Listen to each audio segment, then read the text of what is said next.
Hi all, I'm now back. It's been a few days and this is going to be part 2 of the review where I install the sound decoder, the correct one, and run it on the program track, get it all programmed in, and then I'll put it back together and do a running session and show you the features and see how she runs on the track. So the last time I used a 121 sound chip and it worked, the engine ran and the sound worked, but the lighting configuration was wrong because they have upgraded lighting compared to the 121s. But now Mark's Models posted up on Saturday evening that they had gotten delivery of the new chips, and so I ordered one and it arrived yesterday, which is great service for Mark's Models and perfect for my day off work today. So this is the MM0567, and that's due to the 141 having the 567 engine, whereas the later 181s and I think a few 141s ended up with the bigger 645 engine. And that one, if you have one with the 645 engine, you need to get MM0645. There also is a non-sound decoder, which is MM0007. So, and they're all available from Mark's Models, and I think Irish Railway Models will get them in a couple of days. So, and various other places. But yeah, so that's the sound decoder for this logo. So what I'm going to do is pop it in, run on the program track. I won't put you through that because it takes a while for it to read all the CVs. And once that's done, then I've tested to make sure it all works. Then we'll come back for a running session. But the packaging is the usual Murphy Models for chips. They're all lock sound decoders from ESU, and on the back, there we go. We can see that there is separately controlled headlights. You see headlight off, high beam headlight off, so which is good. They're just then it says full list on the website, but yeah, looks good. So yeah, I'll be back in a little bit once I have it all installed and programmed up. See you then.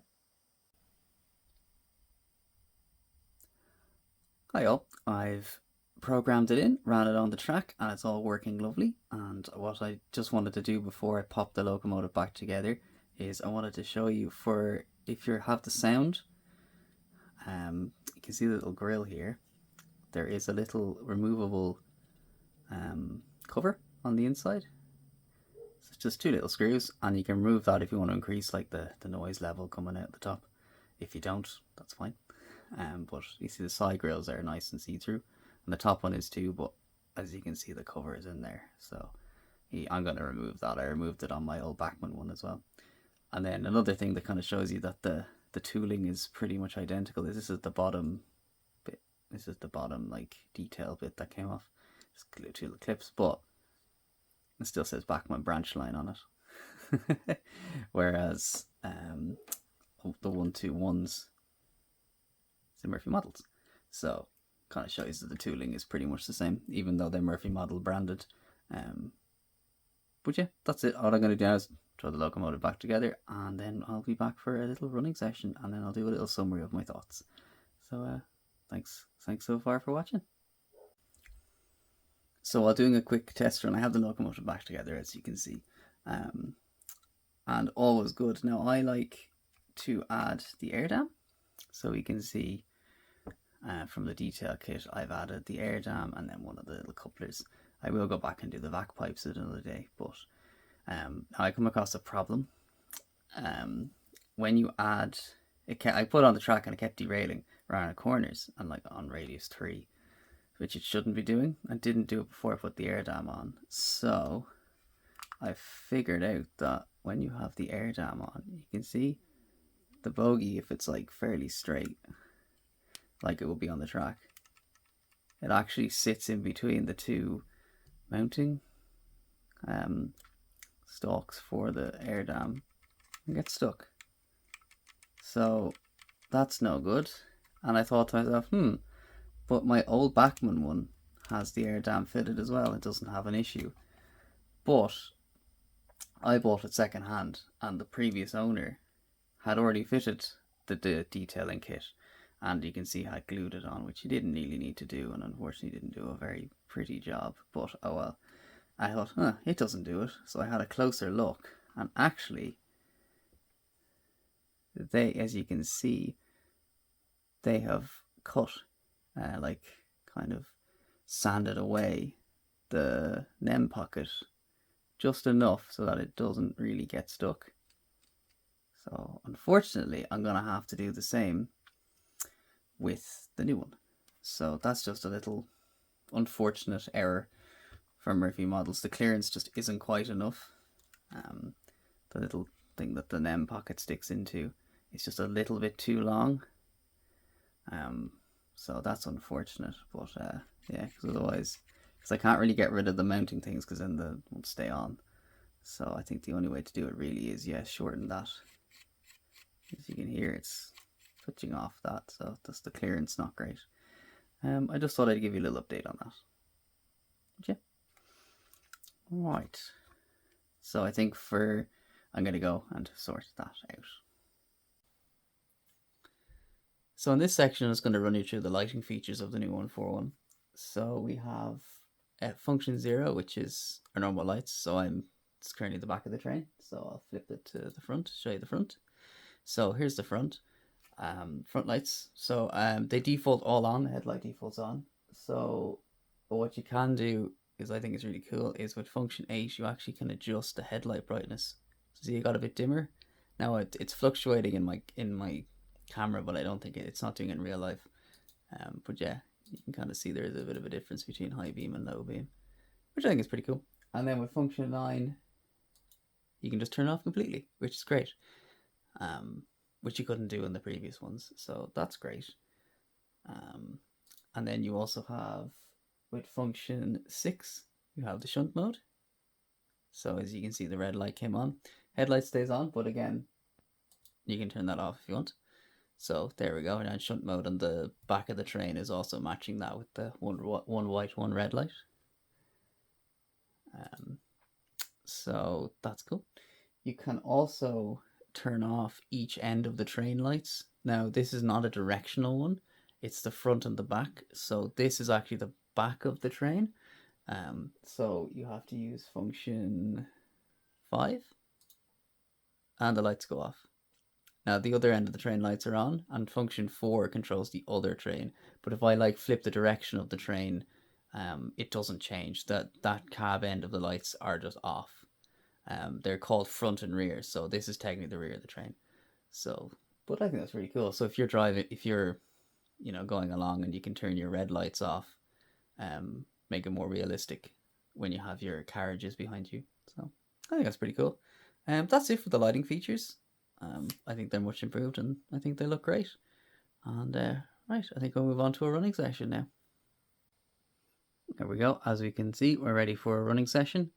Today I'm going to be running it with a rake of Murphy Models Mark II-D coaches, which are in the matching Éireann Éireann intercity livery. So yeah, I'll get underway with the running session.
So, running session was a complete success. Very pleased with how the locomotive performs. Very smooth running, just absolutely lovely. Um, yeah, as you can hear, it sounds really good, runs really well, no issues at all, no um, derailments apart from when I had the air dam fitted. I have it removed for this. I will sort that issue at a later date. Um, no cutting out over points. I have my track is a mix of Hornby, Lima, and Juff track. Like it's a bit of a mixed bag, so it's not perfect. It's also probably a bit dirty as well, and no cutting out, nothing. And one thing I will notice: these do not have stay alive in them, and yet not a single cutout, and not even light flickering. I noticed that even like just amazing how good the pickups are. So not even a hint of light flickering. And as I said, my track is nowhere near perfect. And yeah, so absolutely fantastic. Lovely models. Highly recommend them. Grab them while you can. Um, I said the only issue really was the air dam clearance. I think that was really it. Um, yeah, other than that, lovely performers. It would have been nice to see cab lights added, but you can't ask for everything. The improved lighting is much better. It's nice to have shunting lights and that you can turn the headlight off separately, and that you can turn off the, as you noticed in the running session, I had the rear lights off, make it look more realistic. And yeah, very happy with the model. I just have to try and convince my bank account now to let me buy more. Thank you very much for watching, and if you have any comments or anything, please let me know. And yeah, I'll catch you on the next one. Thanks very much.